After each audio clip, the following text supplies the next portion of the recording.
عليكم ورحمة الله وبركاته داود هانتي من ملك السؤال جوتاي سكستو أنو داون إسامبا كسر دوادة برنامج جاره أو أمريسي كله يلانه نتكلم معه هو مدحوينها مع الجولات كإيفرلان عبد الرزاق موسى توري أو مانتي برنامج كمرتين نواه برنامج كان واحد كلا صوتان تلفزيون كعالمية هي جوبشوك حرنتي سام قلبة عبد الواق كسر دو مدحوينه هاي مدحوينه مانت برنامج كان بعد مرتين لو قلت هاي برنامج كانوا حرمانين إنه خيال بنفلقين وواحد هاد مدحوينها هذول الجولات كإيفرلان مروح صار نقطة قدوميها أورق وأحمد رياشة إن مرات ملو معمول بامي سواء سؤال معمول جولات كإيفرلان وأحمد رياشة. بسم الله الرحمن الرحيم. ما هذول تبعه تاريخ الصومالية هدي دبوا راعده. أورق وأحمد رياشة وحكم ذا ورودي إسكو هي تلا يود معمول كودنك الصومالية. مركي حلقي والله ورود أكترين ودنك. marka halkaas buu joogi jiray ka bacdi waa laga soo guuray state baa loo soo guuray wuxuu la baxay maamul goboleedka Everland State sidaas baan anigu madaxweyne ugu noqday kii horena gudoomiye kama ahayn afayeen baan ka ahaan jiray marka sidaas bay ahayd taariikhda ururkan ama maamulkan waa tahay hadda marka ma waxa tahay madaxweynihii maamulka tahay Everland mise gudoomiye ama afayeenkii waxa tahay maamul goboleedkii wax matariya ururka hadda madaxweynihii maamul goboleedka Everland baan ahaa dhawaan sida alla socotaan ba way iska casilay sababta waxa weeye meed lama sidi karo waxaan isiri ama aan rajo iga gashay in dawlad dalka Soomaaliya maamusha oo midaysa oo u shaqaysa la helo haddana waan rajaynayaa in la helo oo hadda way joogtaa Ilaahay ha noo tayeeyo marka baan waxaan isiri danaha gaarka u leexo oo maamul goboleedkan isaga tag hadda waxa ay soo kiciyay macluumaadkii baan meel ku xareystay oo kombiyuutar ku ritay maalin weyd baan adkayso baxda balaad fiiris wax ka dhaqanayo wax kale kombiyuutarka wala jabsada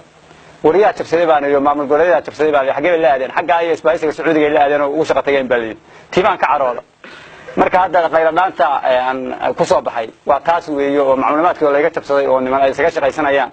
ayaan arkay bal waxaad faahfaahin naga siisaa maamulkiina iyo waxa uu qabtay wuxuu yahay maamulkayagu waxa weeye maamulada ka jiray wadanka Soomaaliya 27 sano oo la soo dhaafay oo madaxweynayaasha tirada badan loo ay u taliyaan taya waa halkeeda mid kamid ah weeye waliba midka ugu wax qabad roon weeye sababta waxa weeye anigu laame 10 mitir aan dhagax dhigay laamiga 10 mitir ahaana niman baa qadaraas ku qaatay oo dhisay laakiin aniga ku magacaaban oo ayagu hal abuur ma lahayn hawlka anaga iga qaateen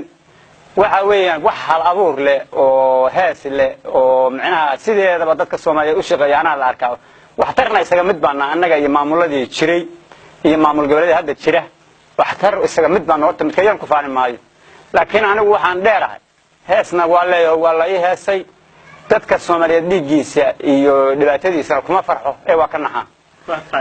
waxaad noo sheegtay inaad hees leedahay bal heesta lagu heesay oo madaxweynayaasha aan loo weeysin balno waxa ma nooga taaban ka dhacdo horta sida la socoto madaxweynayaashii wadanka Soomaaliya oo hore waa loo heesi jiray sidii Maxamed Siyaad kale waad maqashay inta hees loo qaaday نوار سياد عينان كهاي فرت قبل سياد بل قف كلا كسر درع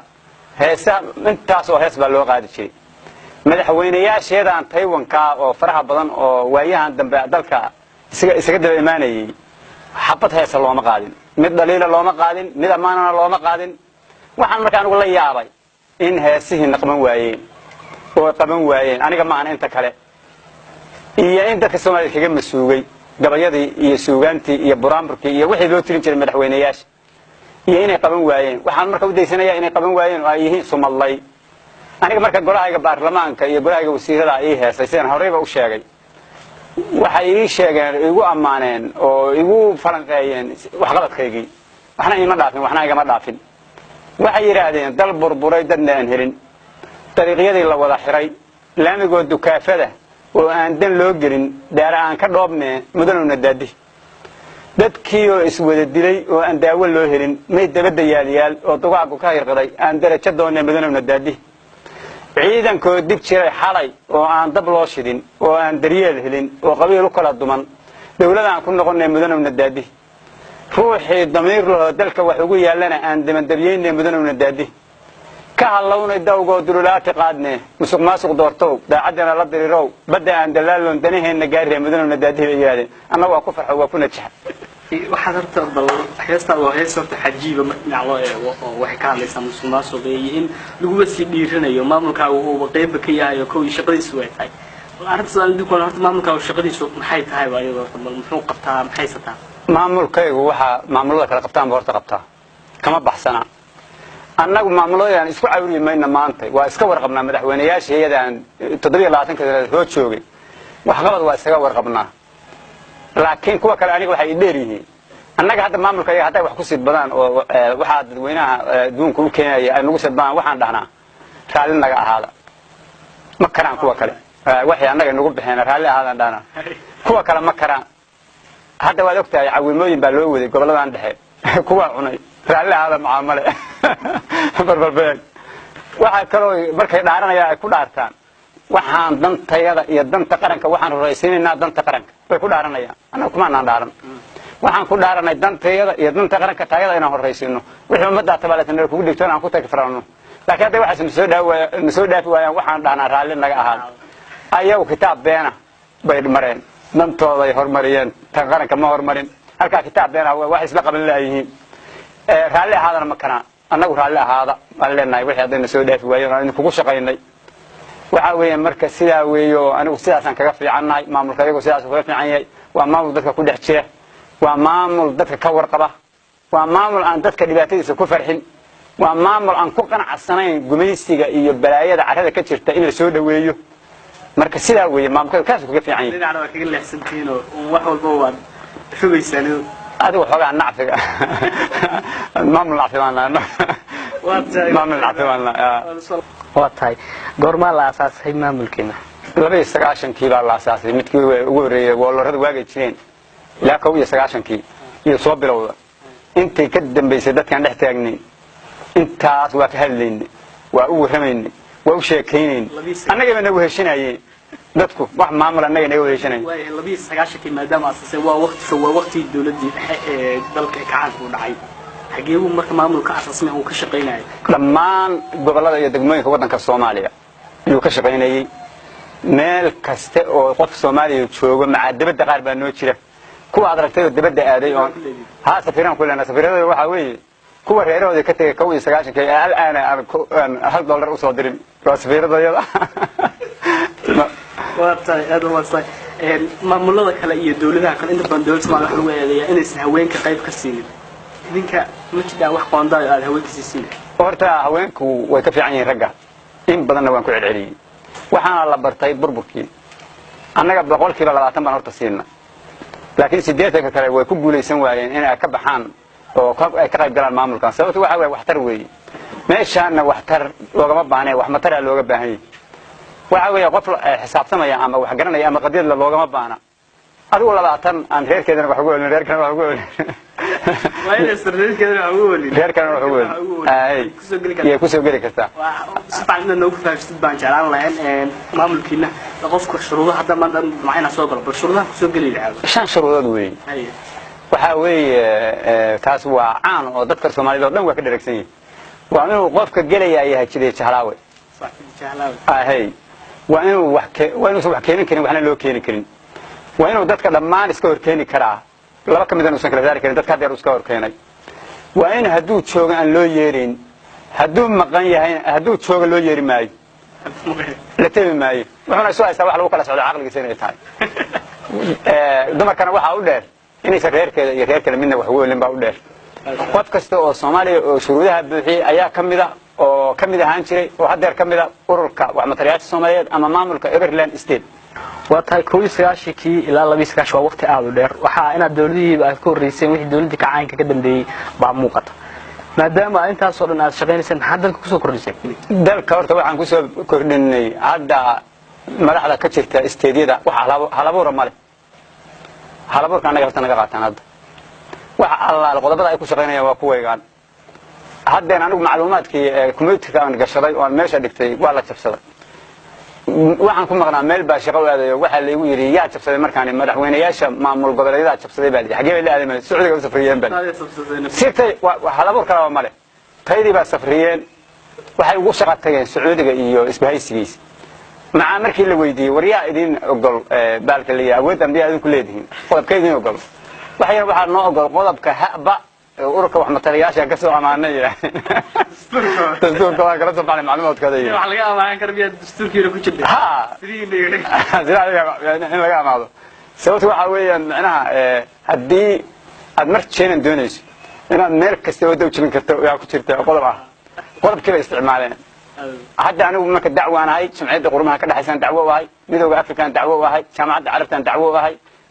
igad baan dacwo u ahay wadamada islaamkaan dacwo u ahay waxaan dacwad ka ahay nimanka macluumaadka in laga siiyo haddii kaleeto faraan isku taagtaagayna anigu marka anigu dagaal ma qaado laakiin waa ku abaaraya waxaan leeyahay alla idma barakayo waayahay dawladdu marka mayda aqoonsta maadaama intaas oo dhan shaqaynayseen dawladihii hore horta waa noo aqoonsanaayeen oo dalka soo maray maamul goboleedana hadda waaba wada shaqaynaayo maamul goboleeda inkastoo hadda aan cilownay shirti iga fakada iga dhaceen waa wada shaqaynaa laakiin dawladdan cusub oo hadda federaalka oo la magacaabay nama aqoonsana warba nagama hayso sababta waxaad ku ogaanaysaa hadda maamul goboleedyada maalmihii dhaweed ay ku shiraayeen Kismaayo waxa weeye nama tabin oo ayagu waa naga dhumanay shirtay la fakanayeen waa anigii dadka tiriyay geedo oo yaaq ka tagay geedo ma tirin mar haddii maamul goboleedka Everland ka maqan yahay meeshaas maamul kama dhicin sababtu fadhigii baa naadayna waa faraacdi dawladdii marka la rabay inay dadka isku keento dadka ka warqabto oo Soomaaliya hadda ayaga u yeedha ayaduna ma timin maamul goboleedka Everland ma timin oo xagee buu jiraa ma ay oran waxay u yeeratay kuwii kale oo maxayna dhaamanay ugu yeerat annaga ka dal badan annaga ka dad badan annaga ka aqoonsi badan waxay ku shaqaynayaan waa macluumaadkaagii waxay geeyeen waa macluumaadkaagii oo la fakadeen waxay geynayeen waxa weeye marka dawladda waxaanu leenahay annagu waa in aqoonsanayna aqoonsada yaan leenahay dawladda khilaafka ka dhex jira maamul goboleedyada iyo dawladda federaalka wax saameyn ma ku yeesheen annaga waxba nagu yeelan waxay nagu yeesheen oo kaliya sirtaas ay naga xadeen nimanku oo ay ku shaqo tageen oo Sacuudiga la aadeen taan bay yaana saameysay laakiin wax kale oo dhiban nooma geysan waxaas aan la qabnaa dadweynaha Soomaaliyeed meeshii la rabay in loo shaqeeyo dadka Soomaaliya oo baabaasan oo abaaruhu ku dhaceen oo aafooyinku ku dhaceen oo dagaaladu aafeeyeen oo u baahnaa wax qabad ayaa waxa lagu gurgurtamayaa dhiigoodii iyo baahidoodii baa lagu gurgurtamayaa taas waa la qabnaa dadka Soomaaliyeed waxa weeye hadda waxa la safrinayaa dadkii waa baahan yahay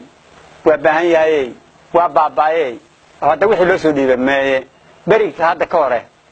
yaana anigu waxaan diray niman 12 oo guddiga aan u qabtay arrimaha abaaraha waxaan u diray dadweynaha wixii la ayaga soo dhaafi waayay maalintii dhamaan nin waxa madax waa la yiraahdaa Raamsade muxaqiinkiisana waxa loo oran jiray wax ma reebe labada nin baan maalintii dhamaan waxaan war Raamsade wax ma reebo dadkii waa kan baahan oo meeshaan daadsanay maxaad u haysaan way hadleen anigu galay baan ku weydiiyay waxaan Raamsade wax ma reebo kuwa ra'yigoodu raashin qaata ahaayo dan yar aad u rafaadsan oo maalkoodii barka riiqdaan reerahan ku arkay ruuc ay karsadaan yar kiis ma reebi kartaan waa ila hadleen waxay yiraahdeen dan yarta aad u rafaadsan oo maalkoodii barka riiqday rabbiga waxa siiyay ruuc ay karsadaan iyo kiis ma reebi karayne ra'yiga naga joogay ragoraan isku dhaafnay hey maalintii dambe waxay soo dacwooday dad biyo doonayo oo hadeen waxay maqleen waa madax hada madax waa tuma madaxda waa qoma orjinaalka waa yiri mid baa hadlayo biyihii hay'adu keentay oo dadka baahan la siiyay oo beesha loo ballan qaaday ma bilaaban maya mase waad bursateen waadinkii si balaayo xuboobi oo kay waa qanciyay waxaan iri nima baahiyo hayso nin kale bugta haysa barax looguma dhibeen biyaydan baranayn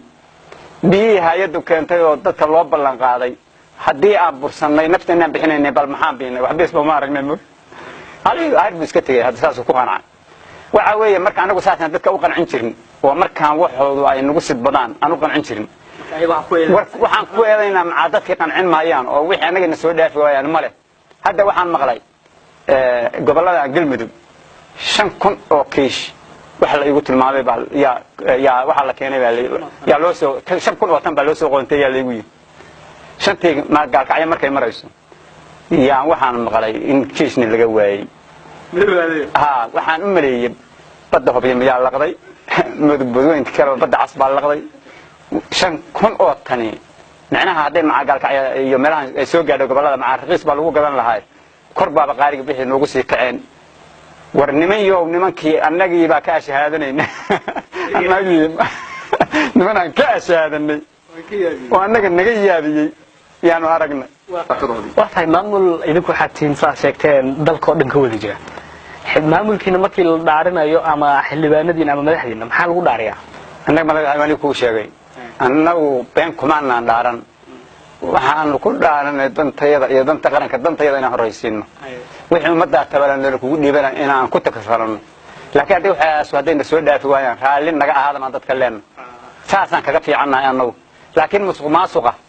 liidnimada eexda qaran dumisnimada u shaqaynta gumaysiga isaga mid baana weliba annagaa ku dhaano annagaaba garanaynaa in gumaysigu uusan dan noo ahayn iyo baabaa waddankeenu ayagu garanba mahayaan cunnounba u muuqata waata cunnadu waa noo wada muuqataaye mid foolxun baa u muuqataa iyaga wasiirada iyo xildhibaanada iyo weliba golayaasha iyo xubnaha badan ay maamulkiina kamid halkeeyo ku sugan yihiin xarumaha waxay ku sugan yihiin waddanka Soomaaliya meel kasta uu yahay wax alla baarlamaanka ayagoo fadhi ku diriirada ragga fadhiya weeyo aad aragtay oo maanta oo dhan mooshinka keenaya bila macnaha waa baarlamaanka ayaga meel kasta oo kuraasu taalo waxa ku fadhiya waa baarlamaanka ayaga waa kuwa ugu badan weey waa 90% baan oran karnaa dadka Soomaaliya mooshin 24 saac taagan oo aan waxba ka soo baxayn dood aan waxba ka dhalanayn aan wax horumar lahayn hadda aad aragto waa baarlamaanka ayaga waxaya baarlamaankiina maadaama uu shaqadaas hayo idinku intaad waddanka joogteen wax mashaariic ka hirgeliseen mashaariic maxaan ka hirgelinaa anaga oo soo dhaafin wanaag maamulada kale ee maamul goboleedyada kale Soomaaliya idinku wax sheegeen maamul goboleed xubinka tiin oo maamul goboleed in badan horreeyay maamulada kale deegaanada ka taliyaan waa la arkaa waxa qaaro galmudug oo labadan gobol kuwa Jubbaland oo 3 gobol mid waa koonfur galbeed oo 3 gobol idinku goboleed ka talisan gobolada ay ka taliyaan man kala talinaano idinka ayaga ku dhex lifaaqantiin ayaga ku dhex lifaaqana haddii ay madaxweyne dootaan ku xigaankan leenaano haddii ama madaxweynaha balleena waa laga yaabaa in madaxweynaha maca ku leenahay oo qayb uu ka yahay ay weydaan aqoon waxa weeye annaga waxa ay ku shaqaynayaan waa macluumaadkayaga waa ku dhageeyaga waa halabuurkayaga wax kale oo ay la yimaadeen iyo wax kale ay hayaan midna ma jirto waa tahay shirarka maamul goboleed loo yar maxay idin kaga soo qayb gelinaya niyo horta annagu inta badan mashquul baan waxaan ku nahay dadka danihiisa dadkii cidlo uga tagi karno dadkuna annaga inuu heshanayaan madaxna moodayaan ayagu niman wax u shidaadooden ma ahan xafiiskooda yimaadaan dadka ma dhex galaan ma dhex geli karaan oo waa niman wax cunay aan dadkana raali gelin oo kiiskii baa loo haystaa annagu dadkii maanu xaafadaan tagayna xoolahaanu la ilaalinaynaa waa u sheekaynaynaa waa u aqal celinaynaa inkastoo aan waxba ka qaban karin oo hadda labadii hadda istisha anna waxa ka qaban karnaa waa cambaarayna hadda wixii wax dila waa cambaarayna cambaarintaasna la agistaagnaa qaar waaba ku habaarnaa waa madaxweyne la dugsanayaan waa tahay dastuurka dawlad goboleedyada qolada dastuur baleeyahay dawladda dastuur baleeyahay dastuurkiina qodobadiisa bal wax nooga sheegi karaa ha waxa weeyaan horta dastuurkayaga waxa kamid ah qofka inaan xilka laga qaadi karin inuu dhinto maahan lagama qaadi karo xilka laakiin hadduu dhinto waxa lagu bedelayaa mid kale waa qodob kamid ah qodobada annagu aan ku dhaqanay oo aan hirgelinay waad aragtay maamul goboleedyada qaar ka isticmaalayaan laga qaadi karin hadduu wax dhaco hadduu wax dilo haddii uu dambaabo xilka lagama qaadi karo waa iska soo jeedaa annagana la ka barto soo wax qabad maaha waa tahay maamul goboleedyada waxaa jiray dawladda federaalkaaba inay dhahaan anaga shabaab dagaal baa nagala dhexeeya oo ay dagaal u kala dhexeeyo oo ay mar waliba lala diro idinka maamulkiinaan Everland maxaa shabaab kala dhexeeya macalaad heshiis maxaa kala dhexeeyo annaga horta dadka Soomaaliyeed wixii leynaya waa cambaarayna wax allaala wixii dadka Soomaaliyeed dhibaataynaya oo dhibaato ku haya waa cambaarayna waxa weeyaan dadka Soomaaliyeed dhigiisa iyo baabiisa iyo burburkiisana dad ku qaracaya ma yihin waxa weeyaan Itaalaan hadda nimanka kaga hortagnaan annagu ma yihin laakiin waxaanu leenahay wax allaala wixii fal dambiyeeda oo dadka Soomaaliyeed lagu dhibaataynayo waa cambaarayna waa tahay waxaa jira markii laga soo gudbo inaad tahay madaxweynihii hore ama gobolka Everland haddana aad xubin kamid ah awli tahay inaad abwaan tahay Soomaaliyeed oo curiyeed tahay haladan Soomaaliya ka jira waxaad ka curisan jirtaa in badan ma horta ka hadlo markii ugu horeysay gabal la yiraahdo deera kaalqaad yaan ka tiriyay oo maba dhaweynba waanigii lahaa in dhaweyd badeeleyda gabay waanigaan marin maankayga waataan ka jiray mihidiskiisa iyo meeshii godan ka baxa mawjad baan soo harqinayaa Soomaalida waxaan la hadlayaa hodin naftoodii madaxnimo u dirir baan dilay aan danteen wadin xoolaha dadweynaha markii lagu heshiin waayo midkii ay siyaasadu wataa meel u qaban weydo markaas uu qabiilooyin iyo beela kiciyaay maxay naga damceen buu dhahaa reerahan kale anagoon mabda u watay hoos u dhawan xaalka markaasaan hub iyo sanad iyo qalab boobnaay markaas dagaal qaab daraa lagu qasaaraay maqoriyay waxaana dabka iyo qarafka loo doontay boqolaal kun baa nagaga dhumay muran dhexdooda ah yaan kala xiriirnaa xaqan leenaha maqane masaqayla raac baan ahayn lagu qaraabtaa waa tan oo naf iyo maal hungan galabta joognaay guryaheennii baan nooga dumay diriirigtoodii jiingadii alwaaxdii haday midooba meelaaday xagee lacag ka keenna miyaan shilin bahaynaa waxba yaana gabay sii wadina waxaan ku meelay dagaalkaana daaneeyado dabada dheeraaday dantii laga lahaa waa midaan naga daxsoonayn dad siyaasi sheeganaya gubay dhulkeenniya wixii hara colaad maalin baa laga heshiiyay xogaaga harayaan mar kale la isku keen marin baan ka ir waa tahay daawadayaal intaas waxaan ku soo afeerinaa wareysiga iyo gaarka oo aan la yeelanay madaxweynaha dawlad goboleedka Everland waa Cabdirasaaq Muuse Tooreeye oo maanta tamati noogu ah barnaamijka iyaga gaarka ah barnaamijka waxa la socodsiinaya anigu ama Mahad Bashiir Cismaan dhanka kaamirada waxa iga caawinayay saaxiibkay Cabdikariin Axmed Bulxan inta barnaamijka mid lamid kulmeen waxaan kaga tagayaa assalamu alaykum wa rahmatullahi wa barakaatuh